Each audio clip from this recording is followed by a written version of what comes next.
If you're exhausted by feeling like you have to create a brand new presentation from scratch every time you do a workshop or you step on stage, I feel you. Now, here at Speaking Your Brand, we love putting presentations and talks together. This is what we do. So we're a little bit weird, but we still have our base signature talks that we use no matter what event or what audience we're speaking to. That is the power of having a signature talk that you can repurpose, expand, and contract and alter depending on what you're doing. So you're not having to spend all of that time starting from scratch, and so that you're getting really comfortable and confident with your material.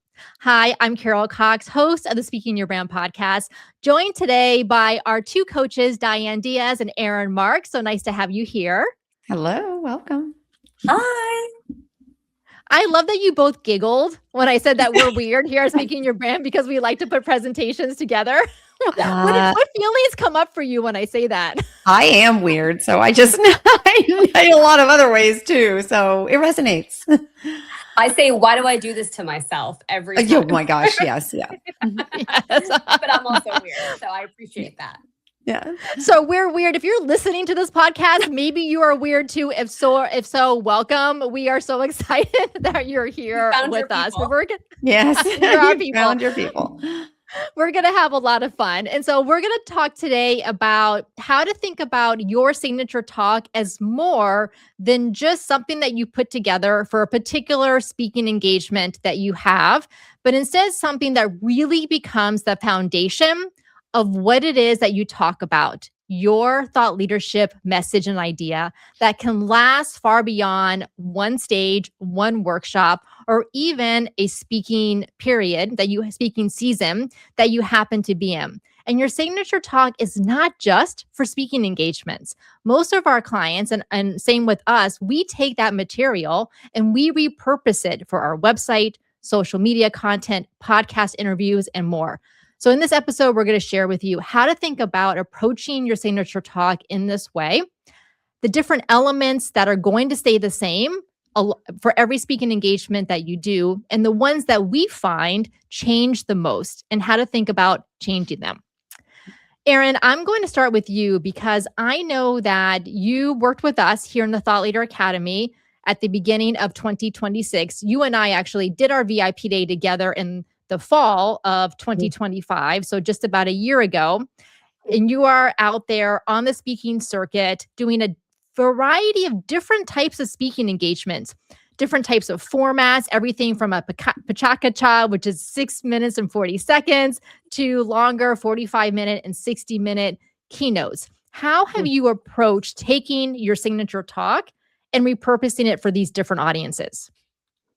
Yeah, it's a great question. I think I had to ask myself one question for each talk I was doing. And it kind of all starts with, what should I talk about to this audience? And how does that message serve this audience best while using my expertise? So I have the same talk essentially that I do with these slight customizations depending on the audience that I'm talking to. So I'll give a few examples. If I'm doing a short talk, say it is the Petra Kutra or maybe a Disrupt HR, you technically only have either 5 minutes or 6 minutes. I can't tell some big story arc in 5 to 6 minutes, right? So I'm going to pick out one single story with one single message. Normally, it's going to revolve around uncertainty or change or burnout, which is really the 3 topics that I talk about most. When I go into, say, a keynote, 45, 60-minute keynotes, and maybe it's for the healthcare industry, I might use an example about navigating change or unexpected change during a shift, connecting that resilience to staying present for patients and for each other. Now, if it's an HR conference, I might focus about how people navigate organizational change and pressure without burning out and how that can really affect engagement and connection. So it just depends on the organization or the type of talk I'm doing. But also really importantly, for those keynotes, when I'm talking with the organizers ahead of time or the folks hiring me, I also have to ask, what pressures is your industry dealing with right now, so I can further help them and see themselves in my story. That's really helpful, Erin, to think about what does the audience need? What challenges do they currently have? And then how can you back in your message or the focus of your message that you already have into what's going to serve them the most in that Yeah. particular event? Now, I want to come back to you in just a few minutes about a speaking engagement that you did earlier this year where they had given you a topic and it wasn't quite the topic that you normally speak on and what you ended up doing with that. So we're going to hold on that. We'll come back to that in just a moment because I feel like that does happen as speakers. We're given a topic and then we have to figure out how to approach that. Diane, let me go to you now. Obviously, you've been here with Speaking Your Brand for many, many, many years, 7+ years now. You do a lot of speaking and workshops on different aspects that we talk about, especially around personal branding and storytelling. How do you approach taking those presentations to new audiences in different events without having to recreate from scratch each time? Yeah, so I similarly follow the idea of changing out the stories depending on the audience. So if I'm speaking on personal branding, which I do a lot, I first of all, I always connect the personal branding element to things that we do at Speaking Your Brand, storytelling, thought leadership. I tie those in. And to your point about like, maybe they ask you to speak on something and you're like, that's not quite my thing. I find ways to thread in the things that are my thing, right? So I always bring in the ideas of thought leadership and storytelling. It also makes the talk more fun and it makes it different from everybody else speaking on personal branding. But I not only change out the stories, but I'll change out audience engagement things. So I might, with one audience, do one type of audience engagement where it's an activity, but with a different audience, maybe it's more of a reflective thing or it's a worksheet, right?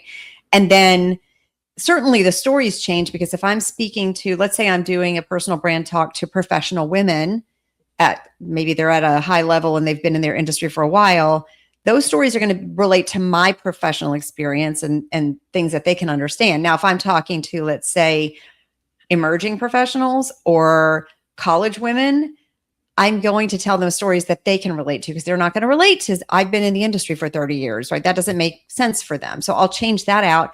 But I will also modify the activities because the activities or the engagement needs to bring them in. So an audience of professional women in the industry for 30 years won't resonate with certain engagement styles or activities or questions. That needs to be different from, let's say, the college student or the emerging professional. You have to meet them where they're at with the stories, with the engagement, with all of that. So I try to modify those things, but my core message is the same. It might be presented slightly differently, but it's always revolving around personal branding, storytelling, thought leadership.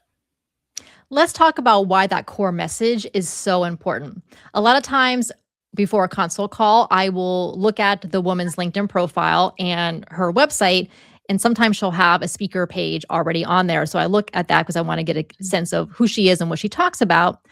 And sometimes I'll see a list of 10, 15, even 20 topics listed on her speaker page. And I understand the instinct is I want to give potential event organizers lots of options to choose from, lots of different things so that they would want to pick me.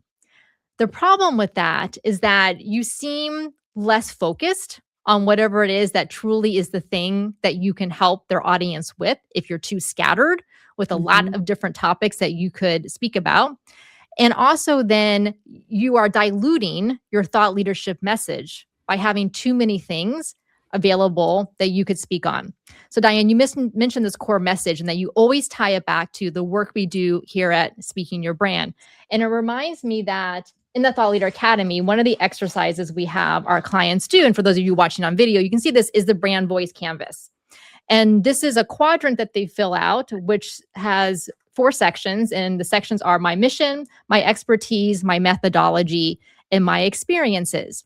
Now, this is like a cheat sheet or a guide that we use here ourselves at Speaking Your Brand when we do our own presentations and podcast interviews, but that anyone can use because no matter what you're presenting on, you should always connect it back to that central core message that you want to be known for. And that is your differentiator that helps you to position yourself in the marketplace. Because if you are constantly creating new presentations from scratch, number one, is taking a lot of time. It's also then you're not getting, as I mentioned earlier, comfortable and confident with your content and your stories. But then also people don't know how to refer you and how to book you because you don't know what is that one thing that you're going to help audiences overcome. Erin, I want to come back to you because you have this CALM framework, CALM, that you developed.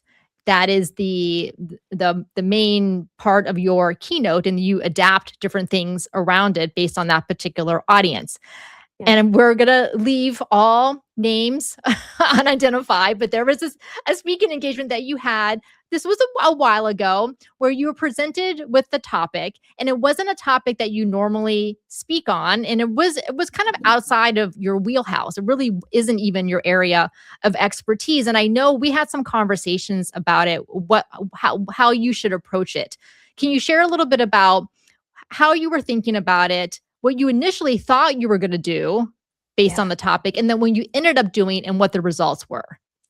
Yeah, absolutely. So as you mentioned, it's a CALM framework, which stands for control what you can, adapt, lean on others, and move forward. And it's to really help audiences navigate uncertainty and change without burning out. So that's my topic, and then I'll adjust it based on the audience. That's the talk I was expecting to give. However, a few weeks before this conference happened, I saw that my subject line was a little different and it involved universal design. And for those of you who might not be sure what universal design is, it's just the practice of, it's a very important topic actually, creating products, buildings, digital spaces, so everyone can use them easily and it can be more accessible. So I think what happened was because I live with a chronic invisible illness, it was tied into the subject line of that talk. The problem was when, by the time I found out that's what I would be talking about, it was 3 or 4 days before the conference. Now, I may be weird and don't mind customizing each talk, but not within 4 days. And if you can, God bless. So please tell me all of your tips because I don't know how you do that. But for me, I was like, oh my God, what am I going to do? Stressed out because my whole thing is I want to be able to deliver a quality keynote with also giving actionable items. And I want to make sure that I'm giving the audience something that they can take back with them. And I am not an expert on universal design. It is such an important subject that it deserves an expert. So I thought, okay, what can I do to kind of finesse my uncertainty and change keynote into that? So I came up with how living with a chronic, invisible illness really was all about uncertainty and change when I was going into whether a workplace, a conference, or an event, because I didn't know if there would be certain barriers in place. Like, was there going to be breaks in between? Would I have to walk far with my low lung function, right? Identifying things that resonated with me that possibly could resonate with everybody else who maybe had something similar to a health challenge as I did. And I thought about this through line of we all have some invisible ailment that we're going through. It doesn't have to be a disease or a chronic illness. It could be grief. It could be anxiety. There could be caregiving issues, right? And how, if we can't navigate our own uncertainty and pressures in our own life or invisible challenges that we're going through, how can we give to others going through those different types of challenges? So looking at it, because it's full circle, holistic moment of getting through our own stresses so we can better serve others with those conditions. And so I want the listeners to really pause and think about this. Erin could have decided, okay, they gave me the topic of universal design. I'm just going to go to Google, go to ChatGPT, have it give me a bunch of information about universal design, have it put together an outline and some slides, go to that conference and stand up and do the best that I can to teach the people in this room about universal design, which Erin is not an expert on. And she very clearly is not going to pretend that she's an expert in universal design as her profession. But instead, Erin thought, how can I take what I already know, what I already talk about, and then change the angle that I'm coming into? So still serving the audience who showed up for that session, but serving them in a way that they probably enjoyed a lot more than a bunch of information on universal design. So what was the reaction from the audience, Erin? Okay, I was really nervous about this at the end, how it was going to come over. And it was such positive feedback. I could like feel my relief leaving my body. And I had someone raise their hand afterwards and said, I did not know what to expect, to be honest, when I went into this session. I actually needed to come here because I needed this credit checked off for the session. So I just didn't know really what to expect, if I was going to, even be interested. I know it's an important topic, but the way that you told your story, especially living with a chronic illness, really made me think of other illnesses that are invisible that I don't see. And I'm going to remember more of your stories and how I can help others next time at the event. And by the way, I'm going through some invisible challenges myself. So thank you for seeing me. Which is so nice. Nice. That's the power of storytelling. That's and right. that is what, and this is the work we do with our clients. And I know, Diane, when you work with our clients in the one-on-one VIP days, you really help to draw out of them what is a personal story, a personal experience that aligns with the bigger lesson or message that they want to share with the audience. So let's talk, Diane, a little bit about that VIP day process. And again, for those of you who are watching on video on YouTube, you can see I have this is actually the board I'm working on for my keynote that is coming up. So I use the That's same exciting. I sat down with the Post-it notes and the black Sharpie, and I did this whole thing because it's so effective. I had so much jumbled in my mind. I was tripping over my own thoughts and my own ideas for it. So then I did the trusty process, and it worked really well. So then let's talk about, Diane. So when we do this work with our clients, we do the session, we get everything mapped out. And then what we tell them is generally based on the number of Post-it notes, it ends out to be about a 35 to 45 minute talk. And then of course they can expand it into a longer workshop, or they can contract it into a shorter talk as whatever the event happens to be.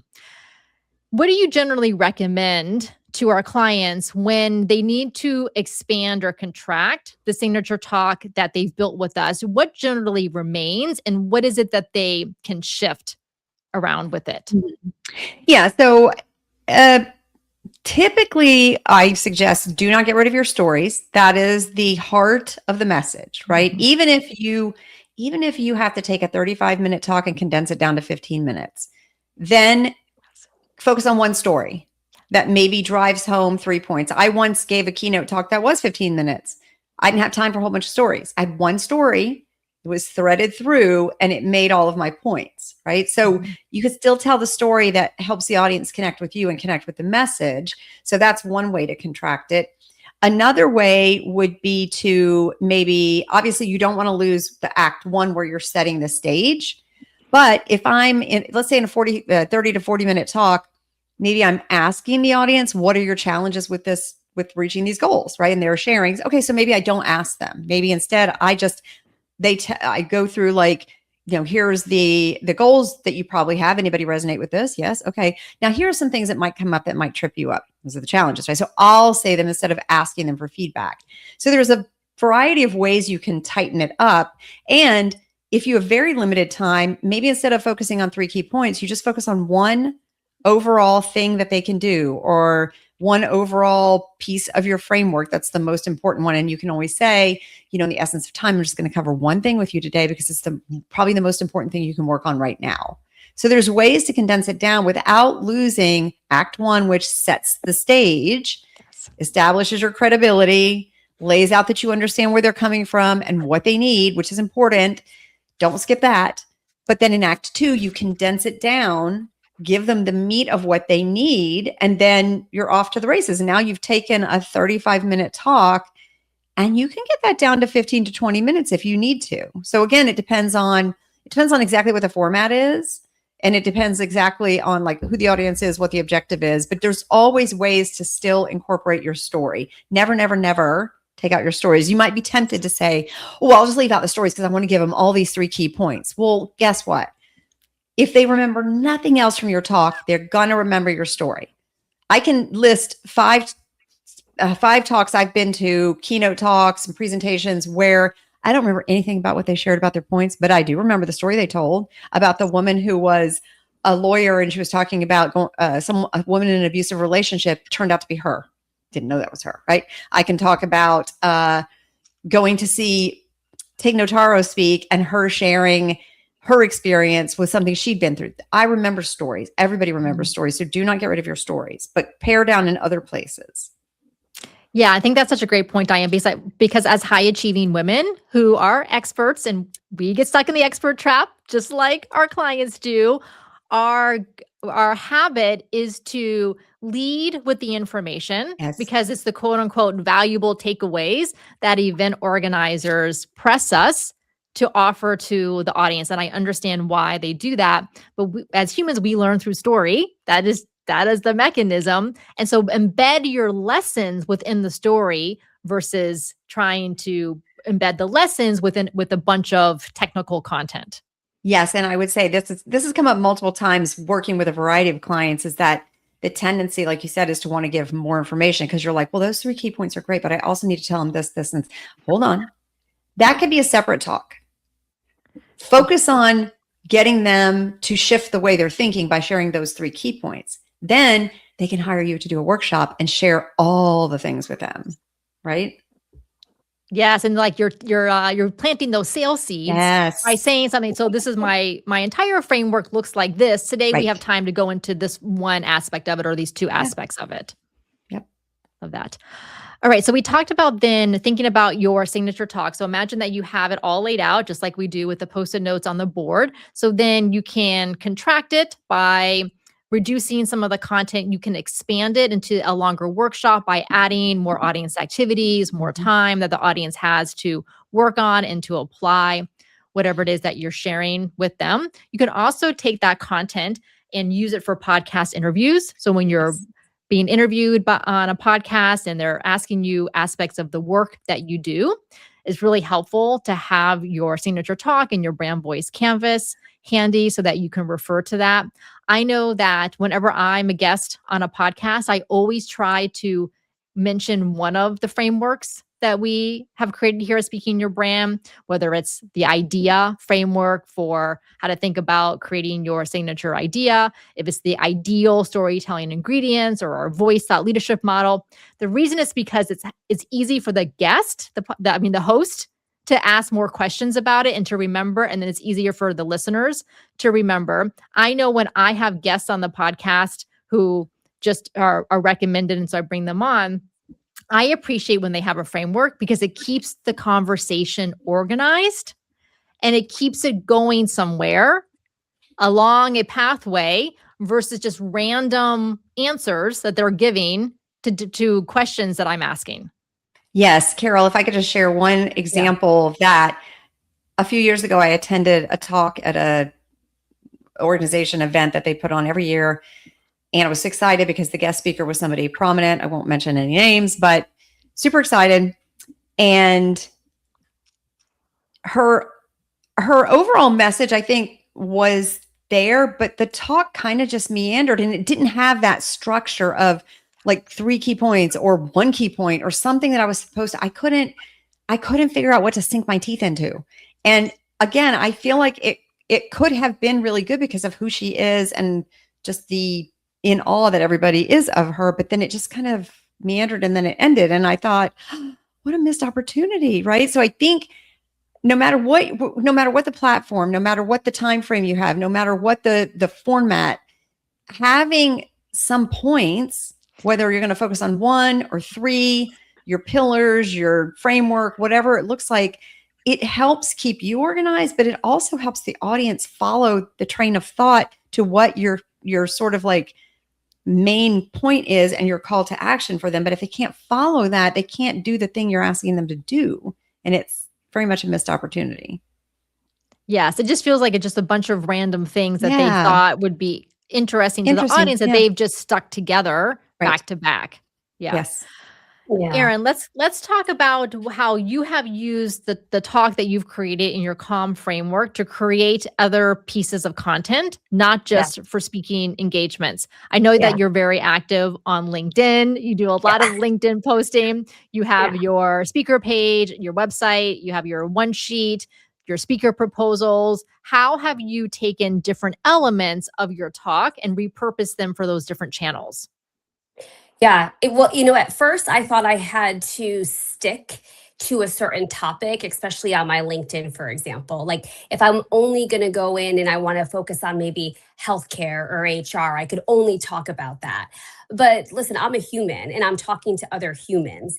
And what I talk about particularly also is how these small changes create a big ripple effect, especially when we're going through outside pressures. So it could be any different subject dealing with that change, uncertainty, adaptability, anything else, but also relating it to others who are reading my LinkedIn. So I take pieces of my talk at all times and say, oh, okay, I could talk today about adaptability or something that happened to me over the weekend where, well, I'll give you an example. So on my birthday, I created a post about how 7 years ago I wrote my own obituary. That's when I was in end life stage and I was dying. And the reflection of that is if you told that girl today who was writing her own obituary, it'd be really hard to believe. But I also tied that back into everybody hates getting older. When once we kind of get into these birthdays, you're like, oh man, I'm gonna be 40, 50, right? But birthdays are a privilege denied to many. And just that small reset, was that about business? No, but I think that also makes us better humans. And when we're better humans, we perform better and we thrive both personally and professionally. So it's about mindset a lot that I talk about. And yeah, that's tied in, of course, to leadership and productivity, but kind of just getting back into yourself and who you are can really help and reach someone who's reading that. I think people think that LinkedIn, for example, always has to be about business, right? Like, I got a Happy Meal and here's what I learned about leadership. Like, no, like just be right. Like, not that I'd love to hear that though. I'm sure I could figure that out. But it's just like talk like you're a human. People want be authentic, right? I really want to be authentic in my posts because you never know who's reading your post or who can start following you because of a post. And that might be your ICP, your intended customer profile that you actually want to go and speak with, but they don't know who you are if they can't find you. And the way they find you is for you being authentic and human. Yes. Yeah. Yeah. I love that, Erin. And you are so good again at LinkedIn. So everyone listening, definitely connect with us on LinkedIn. I'll put all of our links to our LinkedIn profiles in the show notes. Erin is really good. I basically post the podcast every week. And I post nothing. Right? And Erin is the one who is pulling up the slack because she always has just a photo of her beautiful smile, and she's some lesson or something that she's sharing that human side. I'm always amazed by it. Yeah. Well, it's short too. If you notice, I don't write like I remember hearing once somebody said 200 or 400 words were the best performing LinkedIn post. And I was like, ain't nobody got time to read a 200, 400 post. Like it is like short bite. I practice what I preach too, right? Small changes, right? Small text, right? Like I think it's just like, okay, here's a quick leadership lesson for the day, or here's a quick lesson in something else, or not even a lesson, just like 2 things you can do and how you handle feedback, right? 1 and 2, and that's it. Like keep it moving. I think you want to capture people's attention. People are busy and they don't want to have to read a novel, right? When they're going through your LinkedIn. I know one of the create more Oh, sorry. I was just going to say go ahead. It allows you to create more content too, because I could have a post with 3 different points in it. But guess what? One point might be Tuesday, the other one might be Thursday. So it's just repurposing that and batching that content. Well, that's a good segue to the next thing I was going to recommend to listeners is that I know that sometimes for me, it is a challenge to think about, well, what am I going to post about? I don't know. Sure. Like I know I talk about the expert trap and thought leadership and amplifying women's voices, but they're very abstract concepts. So sometimes it's hard for me to figure out, besides doing the podcast episodes, what exactly to talk about. But then looking at this board, again, this is for my keynote. I'm like, oh, I could actually talk about this story that I opened with, which I actually haven't talked about on LinkedIn before. I could actually take this audience activity that I have here, which is one of the orange Post-it notes, and that could be a prompt for a LinkedIn post for people to think about for themselves, whatever the activity or the question is, and then whatever this key point is. So that's why right here is a whole 6 months worth of LinkedIn content. Even if you've put third-party credibility, like a statistic about something, you can make a post about that and connect it to the message. You could take a question you posed and post that and then ask, what do you think about this? And there's so many ways that you could use that. Yes. All right. I'm going to do it now that I have it. Yes. Challenge. Challenge accepted. All right. So then it sounds like the takeaways here for the listeners are that you don't need to be creating a presentation from scratch every single time. It actually is a disservice to you, and it's just a disservice to your audience to do that, because number one, you're spending more time than you need creating stuff instead of improving and refining and getting more comfortable with the material you already have. It's a disservice to your audience because you're going to feel a little clunky with new content if you're doing new material every time that you're going to deliver it. So think about having this base, this foundation of your signature talk, adapting it for that particular audience. What are their challenges? What do they need? How can you shift some of your stories, your examples, maybe bring in a piece of research that particular audience industry would resonate with? How can you make sure that your stories stay integrated, your framework, pieces of your framework are in there, and then adapting from there? And if you would like to work with us in a VIP day and in our Thought Leader Academy, we would absolutely love for you to do that. We work with you both one-on-one and in a small cohort of other smart, talented women.